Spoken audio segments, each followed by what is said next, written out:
রাশমিকা মান্দানা নাম শুনেছেন? এই মহিলার দিকে একটু আল্লাহর নাম নিয়ে তাকাবেন, দেখেন তো কি সুন্দর করে আল্লাহ তারে বানিয়েছে। ভারতের দক্ষিণী অভিনেত্রী রাশমিকা মান্দানা সাম্প্রতিক সময়ে ব্যাক টু ব্যাক চলচ্চিত্রে অভিনয় করে আলোচনায় এসেছেন তিনি। রাশমিকার সৌন্দর্যের তুলনা করেছেন অনেকেই, তবে এবার এদেশের ওয়াজ মাহফিলে এই অভিনেত্রীর নাম উঠে এলো। সৃষ্টিকর্তার সৌন্দর্যের উদাহরণ দিতে গিয়ে ধর্মীয় বক্তা আমির হামজা রাশমিকাকে বিশ্বের অন্যতম সুন্দরী হিসেবে আখ্যা দেন, যদিও তিনি রেফারেন্স দিয়েছেন বিভিন্ন গণমাধ্যমে। একটি ওয়াজ মাহফিলের ভিডিওতে দেখা যায় আমির হামজা বলছেন, এখন বিশ্বের যত সুন্দর মানুষ আছে আপনারা ইন্টারনেট ঘাঁটবেন। 157টা রাষ্ট্রের মধ্যে চেহারার কাটিং এ 1 নম্বরে রয়েছেন রাশমিকা মান্দানা।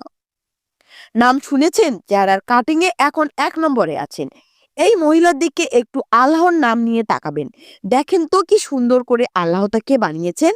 এর চেয়ে শতগুণে সুন্দর ছিল আমাদের আদিমাতা হাওয়া আলাইহিস সালাম। এদিকে এ ঘটনায় ব্যাপক প্রতিক্রিয়া সৃষ্টি হয় দেশবাসী ও শ্রোতাদের কাছে ক্ষমা চেয়েছেন আমির হামজা। তাদের কাছে স্বীকার করছি, ক্ষমা চাচ্ছি। বাকি যেগুলো কোরআন হাদিস থেকে তথ্য দিয়েছি, একটা তথ্য আমার জানা মতে অন্তত ভুল হয়নি। মঙ্গলবার 10 ডিসেম্বর দুপুরে নিজের ফেসবুক পেজে এক পোস্টের মাধ্যমে দেশবাসীর কাছে দুঃখ প্রকাশ করে ক্ষমা চান আমির হামজা। তিনি বলেন, ফেসিস্টের কারাগারে থাকাকালীন এমন কোনো নির্যাতন নেই যা আমার উপর করা হয়নি। আমার ব্রেনে পর্যন্ত বিদ্যুতের শক দেওয়া হয়েছে। এ কারণে অজান্তেই মুখ দিয়ে অসংলগ্ন কথাবার্তা বের হয়ে আসছে। আচরণও আমার নিয়ন্ত্রণে থাকছে না। মুফতি আমির হামজা বলেন, আমি শারীরিক ও মানসিক কোনোভাবেই সুস্থ না।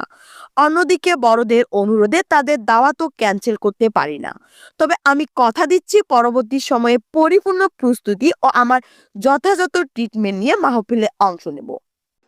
এজন্য যাচাই না করে বললে যে ক্ষতি হয়ে যায়, এটা আমি টের পেয়েছি। Rumana Yasmin Ruma, news desk, hello Tabakpur.